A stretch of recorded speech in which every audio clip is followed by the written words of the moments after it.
कल 17 तारीख को बीएसपी प्रमुख बहन मायावती भरतपुर में राजस्थान के चुनाव अभियान की शुरुआत करेंगी। मैं इस वक्त भरतपुर में हूँ। नदबई से बहन जी की रैलियाँ हैं। मेरे साथ भरतपुर के जिलाध्यक्ष हैं मोतीराम पार्षद जी। सर, कैसी तैयारियाँ चल रही हैं? ग्राउंड पे क्या फीडबैक निकल के आ रहा है? पहले तो आपके चैनल को बहुत बहुत धन्यवाद। हमारी सातों विधानसभा जो बहन जी की रैली के लिए हमने 4 दिन से तैयारी करी है और भारी संख्या में लोग सातों विधानसभा से आएंगे। कामा है, डीग है, नगर है, बैर है, बयाना है और भरतपुर। तो हमने यहाँ 30 बसें करी हैं और छोटी गाड़ी करी हैं। तो भारी संख्या में लोग अपने अपने वाहनों से पहुँचेंगे। जो हमने गांवों के अंदर जो साधन लगाए हैं वो साधन के द्वारा ही पहुँचेंगे। और बहन जी की रैली लाखों की संख्या में बहन जी को सुनने लोग आएंगे, क्योंकि आदरणीय बहन जी को सुनने के लिए 5 साल हो गए। पहली बार भरतपुर में 5 साल के बाद में नंदबई विधानसभा क्षेत्र में जो मंडी समिति मैदान में, उसमें बहन जी को सुनने के लिए भारी तादाद में कार्यकर्ता आएंगे हमारे लोग। भरतपुर बसपा के लिहाज से देखें तो उपजाऊ रहा है। भरतपुर यहाँ सीट जीतती है बसपा लगातार, लेकिन यहाँ वो चुनौतियाँ भी हैं जहाँ आपके विधायक जीत के कांग्रेस के पास चले जाते हैं नदबई में, तो उसे कैसे देख रहे हैं?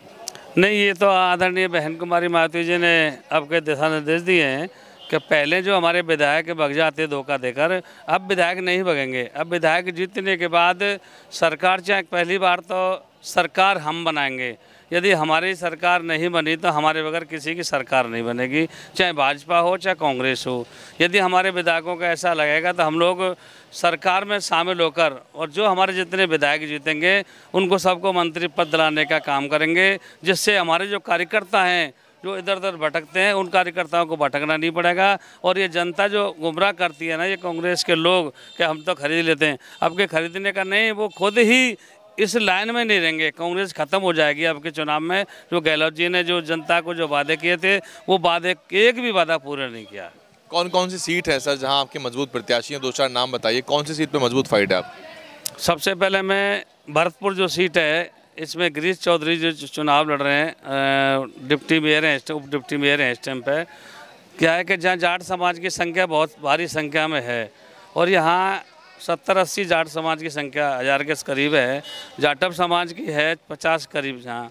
तो यहाँ जाति समीकरण हिसाब से अब की बार गिरीश चौधरी जी को सर्व समाज का वोट मिल रहा है। सर्व समाज का वोट का कारण ये कि और भी है, मैं आपको चैनल के माध्यम से बता रहा हूँ कि ब्राह्मण समाज का जो चेहरा है, अब के ना भाजपा ने टिकट दिया और ना कांग्रेस ने टिकट दिया।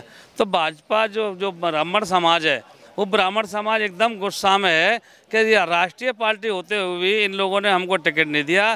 तो आदरणीय बहन कुमारी मायावती जी ने भरतपुर में जो ब्राह्मणों का सम्मान रखा है, जो डीग से टिकट दी है, बहन जी का स्वागत किया है। और अब की बार ब्राह्मण समाज भी बीएसपी को वोट करेगा। नगर की जो सीट है वो भी आपकी विधानसभा में आती है, वहाँ से वाजिब अली जीते थे। तो इस बार वहाँ आज़ाद समाज पार्टी ने उस प्रत्याशी को मैदान में उतारा, दूसरे नंबर पे था, तो वहाँ तो मामला बड़ा कॉम्प्लिकेटेड हो गया है। नहीं, ऐसी कोई बात नहीं है। हमारा जो वोट है ना, जो बेस वोट है, पक्का वोट है, वो वोट कहीं टिकट जाने वाला नहीं है। और खुर्शीद अहमद जी मजबूत से चुनाव लड़ रहे हैं और हम तो यही है कि जो 17 तारीख को आदरणीय बहन जी को सुनने के बाद तस्वीर साफ हो जाएगी और जाटव समाज एक तरफा बीएसपी को वोट करेगा, इसमें कोई दो राय नहीं है। अब ये कांग्रेस के लोग इन पे, भरतपुर में तो कांग्रेस का सिंबल ही नहीं है, कोई दिक्कत नहीं आता, है ही नहीं, कांग्रेस खत्म है। सुभाष गर्ग मंत्री तो हैं, लेकिन मंत्री हैं मगर भरतपुर में कांग्रेस सिंबल नहीं है। वो मंत्री दूसरे दल से लड़ रहे हैं, यहाँ कुछ दल का है ही नहीं है कुछ भी। तो कांग्रेस के जो लोग हैं वो 50% लोग गिरीश चौधरी के साथ आ गए। उन्होंने पार्टी छोड़कर भी गिरीश के साथ में समर्थन कर रहे हैं, गिरीश जी के प्रचार में जा रहे हैं और गिरीश जी को जिताने की पूरी प्रयास कर रहे हैं। बैर बयाना इन सब से क्या स्थिति है? बैर बयाना में हमारी थोड़ा कम, वैसे ज़्यादा कोई दिक्कत नहीं है, मगर वहाँ भी हम लोग, हमारे जो प्रत्याशी हैं, जो एक्शन हैं, रिटायरमेंट हुए हैं, मदन मोहन भंडारी जी, वो बहुत मजबूती से चुनाव लड़ रहे हैं। क्या है कि लड़ाई चल रही है तीनों में, कांग्रेस से बीजेपी और आपस में निर्दलीय जो ऋतु बनावत है, इन्होंने आपस में टकरा रहे हैं। तो अब की बार भी वहाँ समाज ने मनसा बना रही है समाज कि अब की बार बीएसपी को वोट करें। उन्होंने भी ठाना है अब की बार, और जो कैंडिडेट है वो बहुत मजबूत है और गांव-गांव जाकर समाज का आशीर्वाद ले रहा है और गांव-गांव जाके वोट मांगने का काम कर रहा है। दलित अत्याचार उत्पीड़न की कई मामले इस क्षेत्र से भी निकल के आते हैं। 2 अप्रैल भारत बंद में कुछ मुकदमे जो लिखे गए थे, उसको वापसी के आश्वासन हुए थे, तो उसमें कुछ कार्रवाई हुई है कांग्रेस की तरफ से? नहीं, आश्वासन नहीं। कांग्रेस ने बीएसपी के पीठ में छुरा झोंकने का काम किया। आदरणीय बहन कुमारी मायावती जी ने जब 2 अप्रैल के मुकदमा दर्ज हुए थे तो चुनाव हुआ। चुनाव के बाद बहन जी ने कहा कि गहलोत जी हम आपके लिए समर्थन दे रहे हैं। जो हमारी समाज के दलित समाज के लोगों के साथ में जो मुकदमा दर्ज हुए SC/ST एक्ट में जो धरना दिया था उस मुकदमा को वापस करो और हम आपको समर्थन देते हैं। तो गहलोत जी ने मुकदमा तो वापस नहीं किए और हमारे विधायक तोड़ने का काम किया।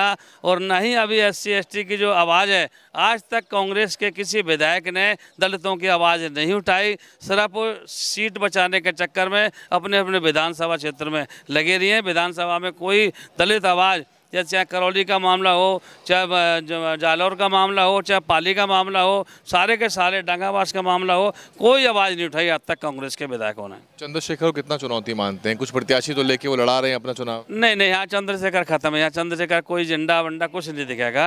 ये तो कुछ लड़के हैं जो पैसे उन्होंने पार रखे हैं। बाकी चंद्रशेखर के यहाँ कोई कैंडिडेट नहीं है, ना ही चंद्रशेखर को यहाँ जनाधार है।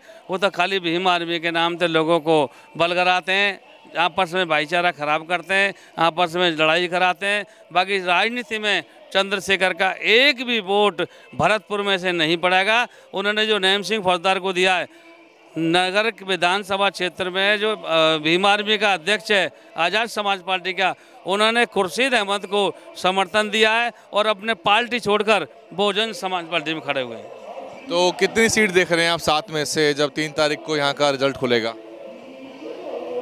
देखिए, हम फाइट में सारी सीटों पर रहेंगे, मगर हमारी जो मजबूत जो सीटें हैं, 3 सीट तो हम निश्चित जीत रहे हैं, नदबई, भरतपुर और नगर।